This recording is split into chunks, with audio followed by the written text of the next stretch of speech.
Hi, third graders. I loved watching your Flipgrid videos. I loved hearing what you had to say about the question to chapters 1 through 2.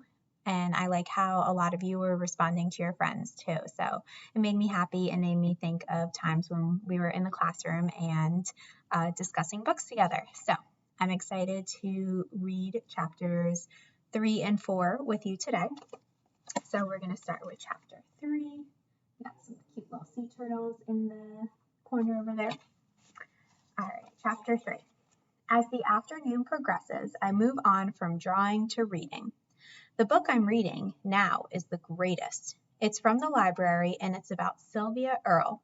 She's a marine biologist, the first female chief scientist for the U.S. National Oceanic and Atmospheric Administration. That's a lot of words. Lately, she's been working to save the oceans through her organization, Mission Blue. Reading about her makes me think that girls like me can accomplish big things. I close my eyes and daydream of exploring the ocean where I hear jingle, jingle, clackety clack. I perk up.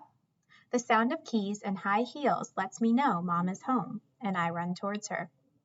Hi, Perla, Linda says to Mom. It's always weird hearing people call Mom by her first name. Hi, Linda. Looks like you're finishing another fabulous project. Linda smiles as she holds up a Chihuahua-sized sweater that she is knitting. Mom wraps her arm around my shoulder. Hola, mi intelligísima hija, Mom says. What amazing things did you learn today? So much, I think, but then I remember the absolute most fascinating thing. I grab my other book and flip to a page. Did you know there is a volcano in Antarctica? Wow! It's on Deception Island, I say, pointing to the picture of a black volcano surrounded by icy blue glaciers. Incredible! You know, talk of Antarctica puts me in the mood for ice cream. Want to go, mi amor? The day has certainly become exciting now that Mom is home. As Linda grabs her tote bag in one hand and Biscuit in the other to leave, Mom asks her, Linda, would you like us to bring you anything from Oberweis?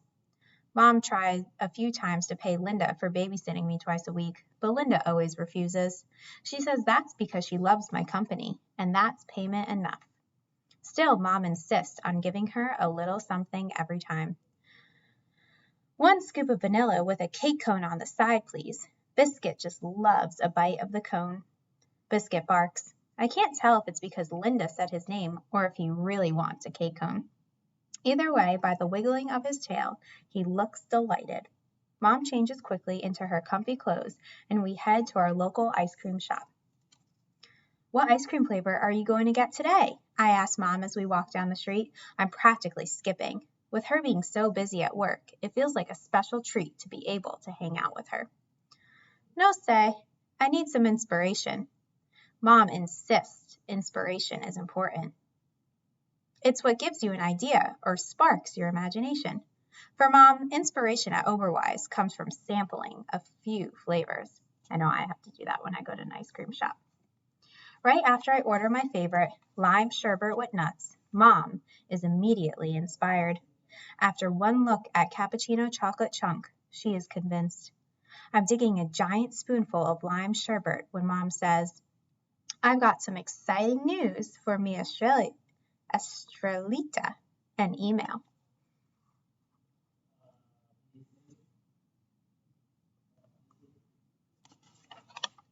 My eyes grow big. Stanley? Mom shakes her head. No, but still very exciting. We heard back. I interrupt her. Is it what I think it is? She nods. You've been accepted to the Shed Aquarium summer camp. I almost dropped my ice cream as I squeeze Mom with both arms. When does it start? It's not too much money? My mind is filled with questions. A little over a month from now, and not at all, especially since I saved up for it. I exhale. I'm so proud of you, Stella, she says, patting my head. I grin. Mom is proud of me, just like she is of Nick. Better yet, I finally have my own adventure for this summer. on Chapter 4. Chapter 4. After dropping off Linda's ice cream, Mom and I play cards, our Friday night tradition, until Nick comes home from work. Covered in splotches of marinara sauce, Nick walks in smelling like yummy garlic. These are the perks of his part-time job at a pizza restaurant. That and the occasional breadsticks. Hola, he says, tossing his name tag onto the counter. I noticed that it says Nicholas instead of Nick. I hold the name tag in my hands like evidence in a detective show. Nicholas? I point at the name tag. But you go by Nick. I don't bother to mention that I used to call him Kiki. That's when I was really little and couldn't pronounce his name. Oh, they just made the name tag based on my application. I thought I'd try it out. Sounds kind of cool. Weird, I reply. He messes up my curls. You're a weird. Mom chuckles. How was work, Nino? Fun. My friend John and I did a competition to see who could make the most pizzas tonight. He barely won. Nick starts stretching. He's been taking karate classes. That is one reason he has a part-time job. He wanted to pay for them. Because of the classes, he stretches all the time. The bigger reason is that Nick wants to save up money to buy a car one day. It sounds very impressive and hard. He's going to have to make many pizzas. I've seen game shows and I know how expensive cars can be. Well, I found out that I'm going to the Shed Aquarium summer camp, I said proudly. Way to go, sis, Nick replies while trying to do splits. Standing back up, Nick says, Mom, I was thinking. Yes? Do you think I could start driving lessons soon? I'll be 15 next month. I'm going to need to learn how to drive if I'm going to get a car. Possiblemente. Let's see how much they are. I look at Mom.